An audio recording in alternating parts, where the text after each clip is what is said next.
বাড়িতে আসলে আমি অন্যরকম খুশি থাকি, কারণ আমার সাথে আব্বু থাকে। আর আজকে 4 বান্ধবী মিলে চলে গিয়েছিলাম গ্রামের বাড়িতে, কারণ আমার অনেক বড় ইচ্ছে পূরণ হবে। আমি সবসময় চেয়েছি আমার সাথে সব মানুষদেরকে নিয়ে থাকতে এবং সবাইকে ভালো রাখতে। আমার মতো আমার আব্বু আমার পছন্দের জিনিসগুলোকে ভালোবাসে। এদিকে আমার বাচ্চাটা আমার ভাইয়ের ছেলে মেয়েদের সাথে অনেক খেলা করে। বাড়িতে আসতে আসতে প্রায় সন্ধ্যা হয়ে যায়, তাই আমরা বাইরে থেকে ইফতারি নিয়ে এসেছিলাম। আসসালামু আলাইকুম, কেমন আছেন সবাই? ভাবতেই অবাক লাগছে, দেখতে দেখতে কতগুলো রোজাই চলে গেল। আসলে ভালো দিনগুলো খুব তাড়াতাড়ি চলে যায়, তাই না? আজকে আমি যে ড্রেসটা পরেছি সেটার কালারটা একদমই ভিন্ন এবং এই কালারটাই প্রথমবার পরেছি। এই সুন্দর টু পিসটা আপনারা পেয়ে যাচ্ছেন শখের শপিং ফেসবুক পেজ থেকে। পেজটা আমার ভিডিও ডিসক্রিপশনে আছে।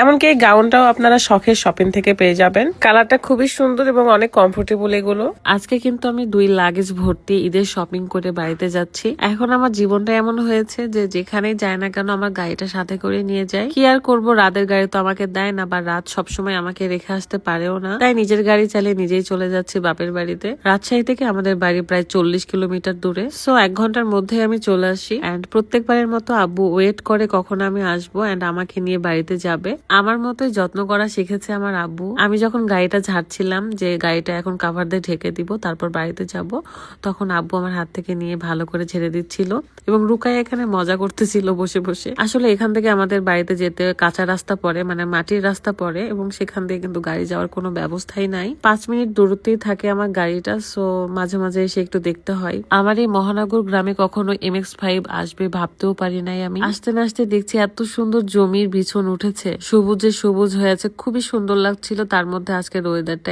এত ভালো ছিল, মাশাআল্লাহ, যেন মনে হচ্ছে এখানেই আমি দাঁড়িয়ে থাকি, এখানেই ভালো লাগছিল আমার। যেহেতু আমার গাড়িতে মাত্র 2 সিট, তাই আমার সাথে একজনই আসতে পারবে এবং একটা লাগেজ।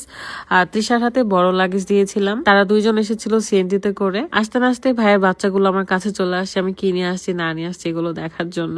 আসলে আমরাও ছোটবেলায় এমন করতাম। আমার মামা যখন রাজশাহীতে থাকতো, তখন রাজশাহী থেকে গ্রামে আসলেই আমি হা করে থাকতাম যে আমার জন্য কি নিয়ে আসছে। তো এদেরকে দেখলে আমার সেই ছোটবেলার কথাটা মনে পড়ে। এখানে আমি না বুঝতেই পারি নাই যে লাগেজের ধাক্কাতে আরেকটা লাগেজ পড়ে যাবে। আর ক্যামেরাম্যানও ধরেই ছিল মোবাইল, মানে আমাকে ধরা বাদ দিয়ে। আমার ভাবি খুব সুন্দর করে মাটির এই মেঝেগুলো ভালো করে নুড়ি দিয়ে রেখেছিল। যদিও বা ঈদের আগে আগে আমি আরো সুন্দর করে বাড়িটা ভালো করে নুড়ি দিয়ে নিব। এই তো তৃষা এবং তামান্না আগে চলে আসছে, আর আমার সাথে আজকে সম্পাপু এসেছিল। যেহেতু আমরা ইফতারির প্রায় আধা ঘন্টা আগে এসেছিলাম, দেন বাইরে থেকে সবকিছু নিয়ে এসেছিলাম। ওই যে দেখেন আমার মেয়ে বাচ্চাদের সাথে খেলা করতেছে ক্লে নিয়ে। আমার মেয়েটা গ্রামে আসার জন্য খুব এক্সাইটেড ছিল, আমাকে বারবার বলছিল যে আম্মু কখন যাব নানুর বাড়িতে, কখন যাব। আসলে গ্রাম এমন একটা জিনিস যে সবারই ভালো লাগে। আমি যে ড্রেসটা পরেছিলাম সেটা কিন্তু অনেক আরামদায়ক একটা ড্রেস, খুবই আরাম লাগতেছিল পরে থেকে। যারা যারা ড্রেসটা নিতে চান তাদের জন্য কিন্তু ডিসক্রিপশনে তাদের পেজটা মেনশন করাই রয়েছে। গ্রামে যেহেতু এসেছি, ইফতারিতে তো মুড়ি মাখানো মিস করা যাবে না, তাই সবকিছু ঢেলে নিয়ে আমি এটাকে